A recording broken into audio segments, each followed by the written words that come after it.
15 vite burg nëse të shtim pa dashje, domethënë sipas idiotësisë më të fundit të publikuar nga kryeministri. Megjithatë, miq të dashur, informacioni sekondës së fundit, nga sot mund ta ndiqni Syri televizion në Full HD edhe nëpërmjet të platformës digjitale të Klan në të gjithë Shqipërinë sigurisht, dhe jemi gjithmonë më të lumtur që vim sa më pranë jush. Ndërkohë rikthehemi tek çështja është në një lidhje direkte kësaj radhe, do e kemi pak më të lehtë se kemi përkthim simultan. Kolega jon e nderuar Adelaide Wolf, mirëmëngjes, mirëmëngjes.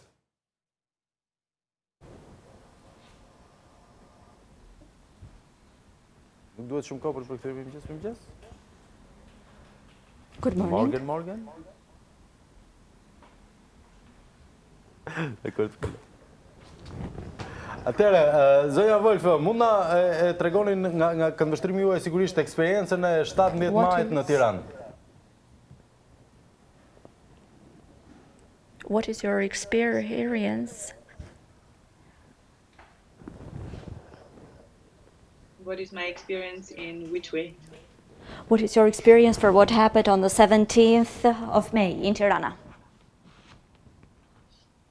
Yeah, first I think Së pari mendoj, what happened in the 7th of May was something which was ajo happening që in the ndodhi në night. 17 maj, There was nobody on the streets, so it was ishte kind habitshme, of nuk ishte asnjëri në rrugë. a deconstruct the theater building, and I think there is another problematic side of it, not only that Dhe it was mendoj se during ka the një night, tjetër problematike. it was during the pandemic. And during the pandemic, people, citizens of Tirana, cannot Gjatë pandemisë, personat në Tiranë nuk mund të lëviznin, cannot demonstrate as normally because their abilities are confined to the pandemic. Yes. duke qenë se ishin të shtrënguar të banesë për shkak të pandemisë. Një pyetje për ta thënë diçka më shkoqur. A ishte vërtet grush shteti, ju thoni gjatë artikullit, në artikullin tuaj shkruani që bëhej fjalë për një grush shteti. Ishte një grush shteti në fakt? Ajo që ndodhi në Do you 17 maj? actually think that it was a coup d'etat? No, this is not a coup d'etat. A coup d'etat is Jo, nuk ishte I tillë.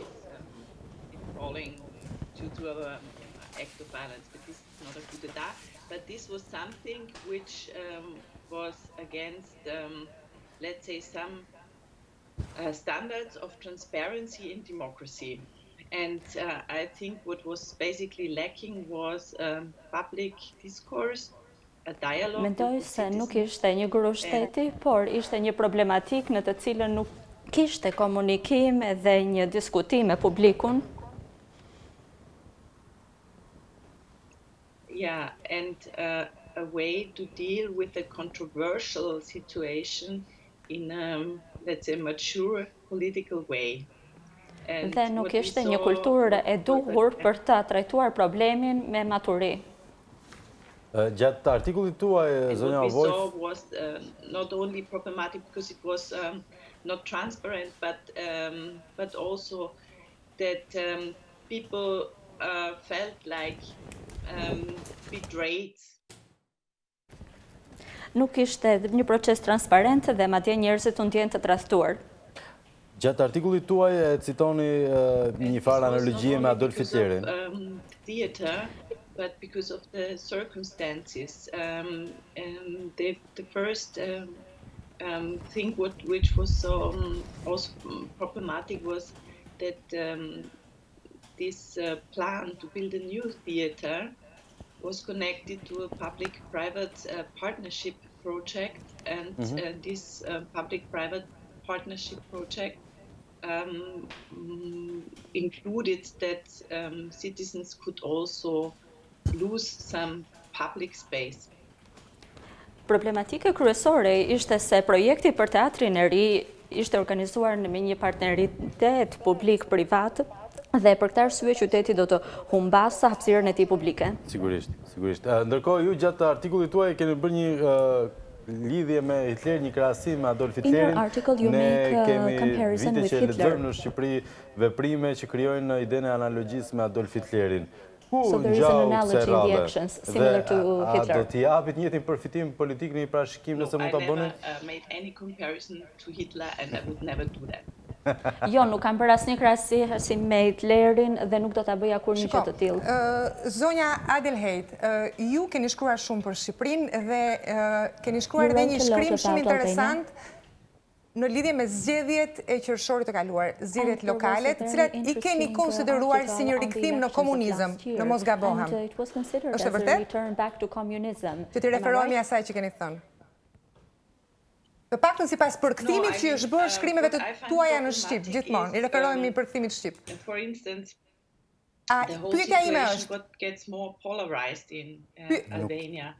So this situation with the theater is just a symbol which shows that, because this destruction of the theater is connected to the very fact that the decision was taken in the municipal council, and as you know, since the opposition did not take part in the elections last year, there's now an absolute majority, and so it is much less kind of control of what governments are doing in Albania, because of the lack of opposition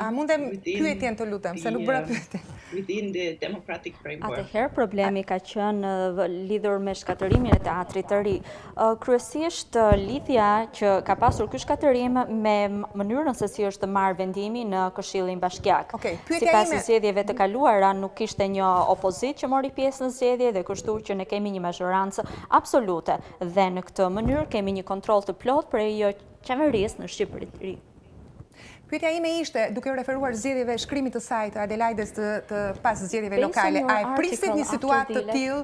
Pra, pas atyre zgjedhjeve thatë që kemi zgjedhje me variantin e komunizmit. A e prisnit që do të ndodhte, do të agravojë situata në një... Të lutem të ma përktheni të plot pyetjen se ndoshta nuk kuptohemi. Well, I mean, you know that the opposition didn't take part in the elections. Opozita nuk mori pjesë në zgjedhje. Okej, kam frikë që nuk po kuptohemi me përkthimin. Gjithsesi, le ta nisim kështu. Cili do të jetë ndikimi i gjithë këtyre situatave të vitit të fundit që kulmojnë me 17 majin në rrugën e Shqipërisë drejt integrimit evropian? Një pyetje shumë What will be the result of these events?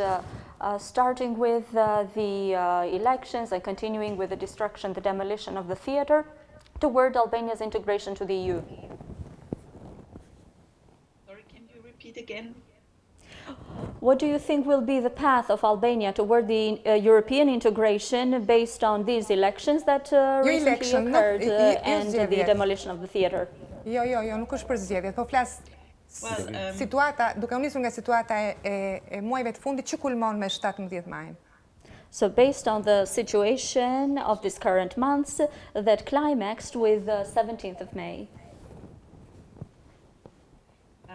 I think when it comes to EU integration, it depends on what kind of reforms the government is doing. It has nothing to do with the theater. Për sa i përket kësaj çështje, i varet se për çfarë është interesuar qeveria, se çfarë do të realizojë qeveria dhe nuk lidhet me shembjen e teatrit. Jo, flas faktori europian si e shikon këtë ngjarje. What is the opinion and what is the perspective of the European factor toward this event? I mean, you could see it. There was some critics from some representatives of the European Union. They asked for dialogue. I think this was this is a good comment. I mean, there is apparently a lack of dialogue, a lack of public discourse in Albania, and I think that is good to ask for, but I don't see any other reaction. So if there would be, if for instance it would happen that there is some real threat to democracy in Albania, the reaction of the